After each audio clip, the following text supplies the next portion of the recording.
YouTube channel. Here we are at Insomnia Gaming Festival number 64 at the NEC in Birmingham. It's Easter bank holiday weekend. It is busy in here. Some amazing stuff that we've got lined up. We've got interviews. We're looking at some of the games on reveal here. Some amazing merchants, stage shows, just whatever you could really want here. We're going to have a wander around now, and we'll catch back with you in a little bit.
Right, I am here with Laurie.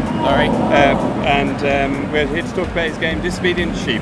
Could you tell me a little bit about the game, please? Yeah, sure. So it's a local multiplayer 2 or 4 person sheep herding party game. Okay. I think it's hopefully the only sheep herding party game. It's kind of most quickly described as Overcooked / Lemmings. Okay. The co-op kind of Overcooked with like cartoon violence of lemmings. So how far into development is it at the moment? So we're pretty close to launch. Okay. We should be releasing on Steam or PC first at the end of the year. You can wishlist, which would be awesome. And then hopefully following that, Switch would be amazing. It is, yeah, maybe. Xbox, PlayStation, probably less likely. It's a whole load more work. But it's been in development for 2 years of evenings and weekends. Okay. So a long old time. Has it just been you working on the game, or have you got a team with you? Yes, it's pretty much just me. So I handle all the design, programming, the majority of the 3D art, and then so I've hired out a couple of friends of mine, freelancers, so all of the sound design, and so all of the audio is from someone else, and the same for the 2D art, like the UI and stuff as well, is another friend. So yeah, okay, cool. That's us. So what sort of inspired you to make a sheep herding game? Sure, so I read an article asking what inspired the people who made Overcooked. Okay. They made Overcooked. And the answer was one of them worked in a kitchen. Okay.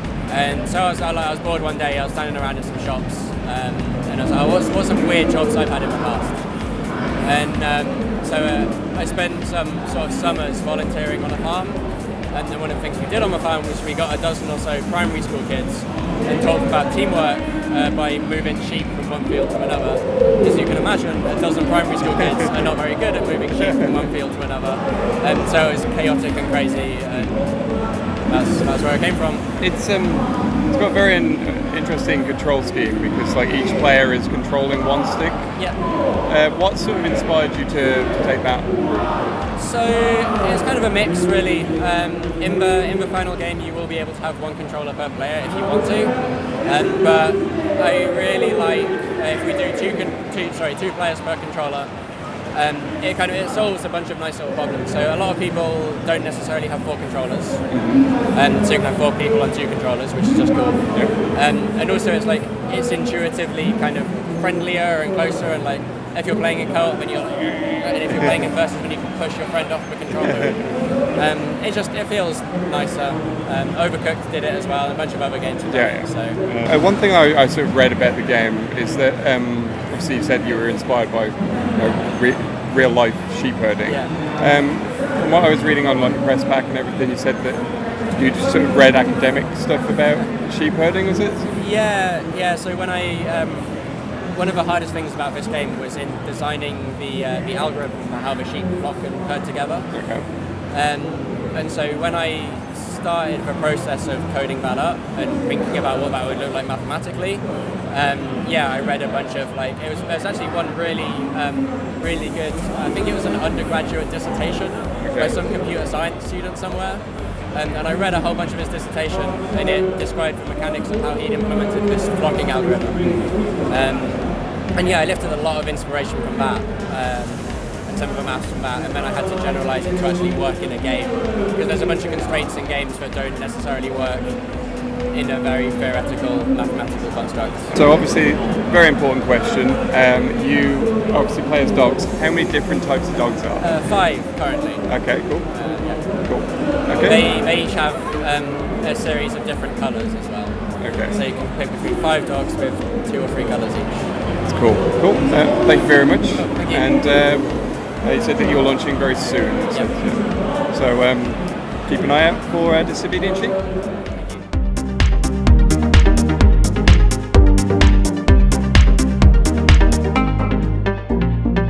We are here with Nathan from Extend Mode. Please tell us a little bit about your game, 8 Dragons. It's a side-scrolling beat-em-up with a retro style for up to 8 players simultaneously. Okay. Biggest co-op game we could make. I mean, it definitely sort of brought about that sort of Streets of Rage sort of vibe, but I enjoyed it for that reason. So how far into development is 8 Dragons? Very, very far. We're looking at doing early access this weekend. Okay, cool. And then a full release this summer. Okay. So August at the latest. Okay. And is that early access going to be on Steam? On Steam, yes. Having sort of played around with that, so you've got the 8-player co-op.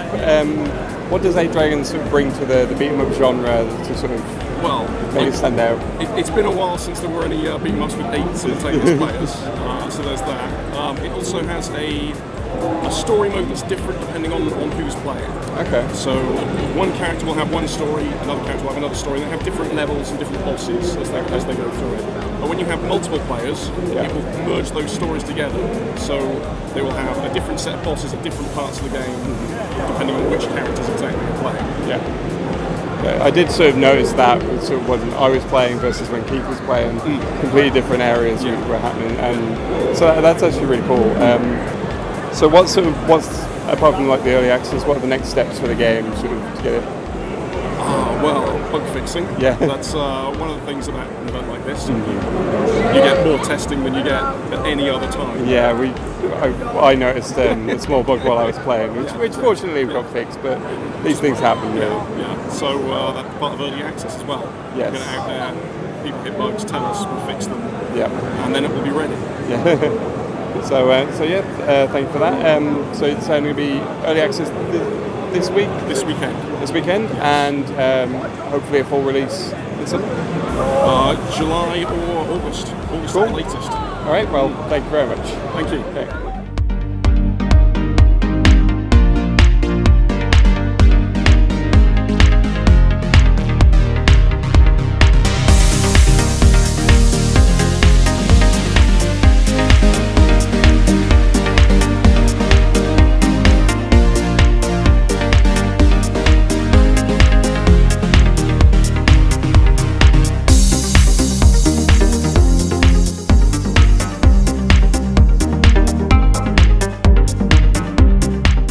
vast hall behind me is the bring your own computer section, as you can probably see. This is where gamers can bring their own rigs, so you expect some really high-end gaming PCs, but you can even hire one here from Insomnia64, and I'm sure it'll be exactly the same for Insomnia65, so we're just going to go and have a quick tour.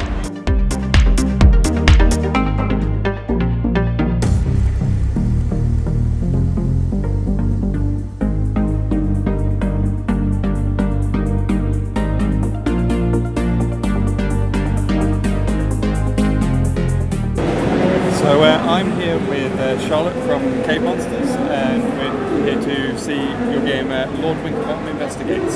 So tell us a little bit about the game. Well, it's a 1920s point-and-click murder mystery. So if you're a fan of Grim Fandango and Monkey Island, you know, that's kind of the similar sort of vein. With a bit of sort of dark comedy. So it's sort of heavily inspired by Agatha Christie and Sherlock Holmes. As well as sort of a bit of hammer horror kind of thrown in there and universal horror. So it's a bit of a kind of quirky mix of stuff, but also obviously everybody's an animal in it. So yeah. Yeah, I mean it's definitely ticks all the boxes for me. It's got detective stuff. You know, it's a point-and-click adventure. You know, you're saying it's inspired by the old LucasArts stuff. And it sounds great. But you said that like, you know, some of the universal horror you said was an influence on it. So obviously, without spoiling too much, how does that sort of influence come into it? I don't know if it would be too much of a spoiler or not. I have got a GIF and there's a bit in the video, the trailer, which kind of leads on to that a little bit, but I don't want to give too much away really. So but there's some odd stuff going on the island, as well as the murder mystery. So yeah, there's other stuff to find out. Cool. So how far into development are you at the moment? Well, I've got about another sort of maybe 12 to 14 months left, possibly. Probably about 12 months really left. So I'm aiming for around sort of May to June release next year. June will be more for the Switch because it takes a little bit of extra time to kind of get everything approved. But yeah, so there's not a massive amount of time left. So you mentioned about it being on the Switch. I noticed that there's a lot of games at the moment. A lot of indie developers seem to be going for the Switch above any other platform. Is there any particular reason why developers such as yourself are so attracted to the Switch? Well, I've always loved Nintendo stuff anyway, but also I think point-and-click adventures can work really well sort of on that sort of method. It also works kind of without the controllers as well, so it works as just a kind of touch interface. So I think it lends itself quite well to being a kind of portable sort of style game. But yeah, like I said, I've always loved Nintendo stuff anyway, so yeah, it'd be great to get a game on that. So I've played a little bit, but the question is, why the giraffe detective? What inspired that? Well, it was sometime last year. I just started sort of drawing like a series of like fancy animal portraits, and a giraffe with a top hat and a pipe monocle was the first thing that I drew. Yeah. And then I drew the hippo, and I just kind of did a series of sort of like fancy old style animals, and then it kind of lent itself to that story idea. Yeah. And I'd always wanted to do a point-and-click adventure game, so I thought, you know, I might as well use that. So I've worked in games before, but it's always been a big studio, so you don't necessarily get a chance to work on stuff that obviously is like massively of interest to you in that way that you want to necessarily play. So it's nice to kind of get your own sort of, you know, interest into it. And I do like animals, and and I like point-and-click adventures, and I like murder mysteries. So I'm just sort of mashing them all together. So from what I've heard, you are largely developing this by yourself? Yeah, I'm just working on it as a solo dev at the moment. I'm running the Kickstarter so that I can afford to get some extra help with localisation, music and voice acting and stuff like that. So I can just kind of make sure I can get it out on time and like to a budget, because at the moment it's been entirely self-funded. So you mentioned about voice acting. So the demo had voice acting in it. Are you just looking to get new voice acting in there? Well, some of it's not professional voice acting, but I'm hoping to get some more voice actors and also get better equipment for recording, because so far majority of the audio from the demo has been recorded on, I think it's a £30 microphone, just in like a box room. So yeah, it's not the best quality. So I sort of need it to be a bit better for a final game. So what's sort of the next steps for the game? At the moment I'm trying to get the sort of wireframe sorted. Just getting all the puzzles in place really. Then towards the end of the year I'll be starting to put in more of the final artwork. So it's more concentrating on the puzzles and the actual sort of the elements that are going to kind of keep people interested in it at the moment really. But the story is kind of all entirely in place. Game design is in place. It's just tweaking puzzles and trying to get it all exactly working right in Unity. And so you said that it's like you're aiming for a release next year? Yeah. So I'm aiming for sort of around May to June time next year. So it's going to be, like I said, it'll be a little bit later, so around June probably for the Switch, just because it takes a little bit longer to go through the Nintendo processes. Yeah. Well, I'll definitely be keeping an eye out for that. So thank you very much. Thanks very much. Thanks.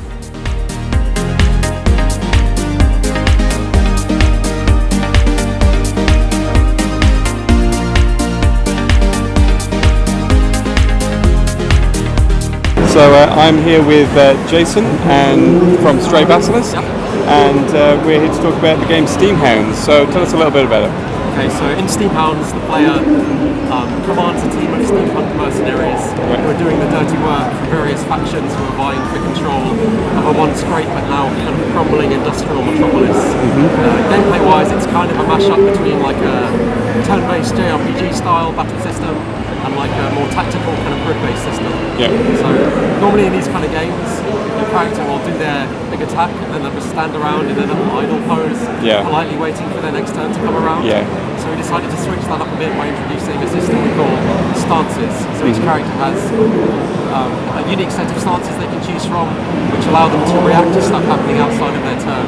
So for example, if you're like a ranged attacker, maybe you can support one of your teammates. So whenever they attack, you'll contribute a free attack as well. Or maybe if you're a defensive character, you can kind of bodily go and stand in front of and guard one of your teammates. And the game's basically about using these stances to set up kind of combos and chain reactions. So hopefully the battle is a bit more dynamic and your character's kind of doing stuff, kind of between them. So, like you said that it was like kind of a combination of like tactical RPGs and some traditional JRPGs, and I definitely got a sense of that while playing it. What sort of inspired that combination?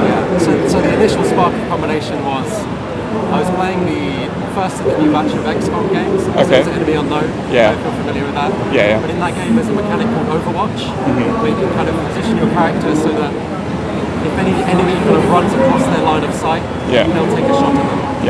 So the thought was, okay, what if we took Final Fantasy, a game like Final Fantasy, and added this kind of Overwatch style reactive mechanic into that. And as soon as you have that kind of spark of inspiration, a whole load of ideas for other similar mechanics to Overwatch and different stances will naturally evolve from that, and it just kind of accumulated from there. So Final Fantasy crossed with XCOM Overwatch is pretty much the genesis.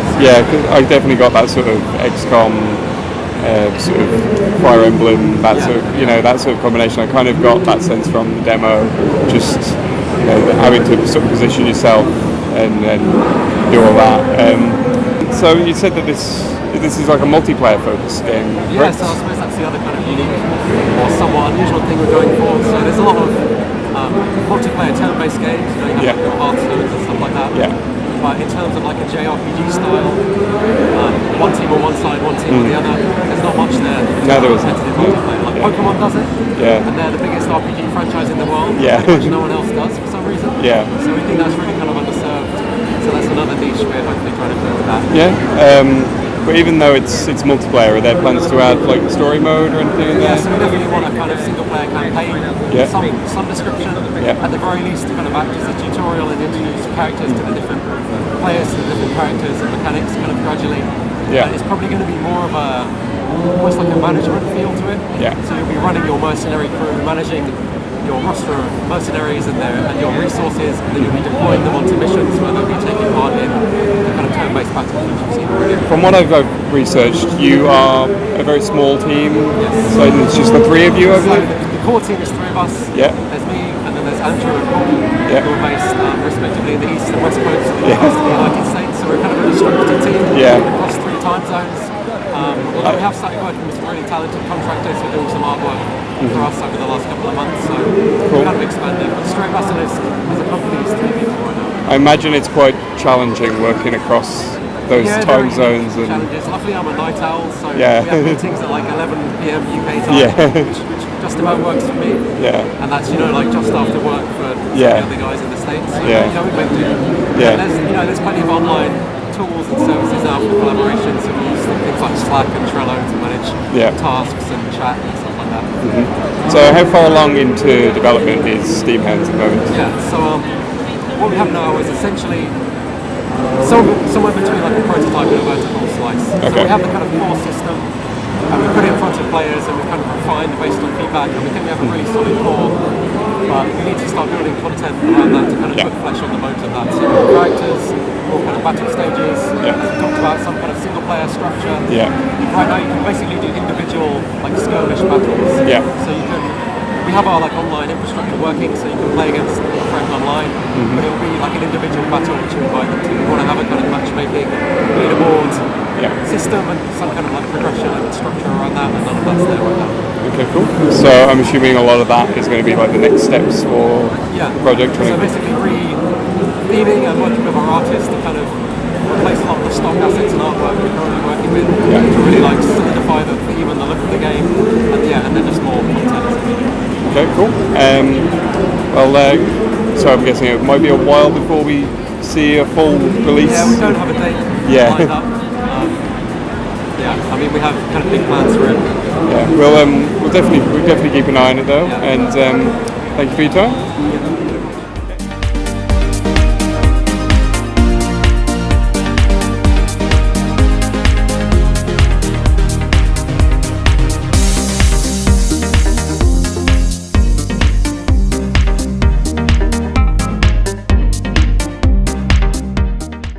Thank you for joining the Geeky Brummie YouTube channel here at Insomnia64. It's been an amazing weekend, and don't forget to like, subscribe, share, tell all your friends about the YouTube channel and stuff we do.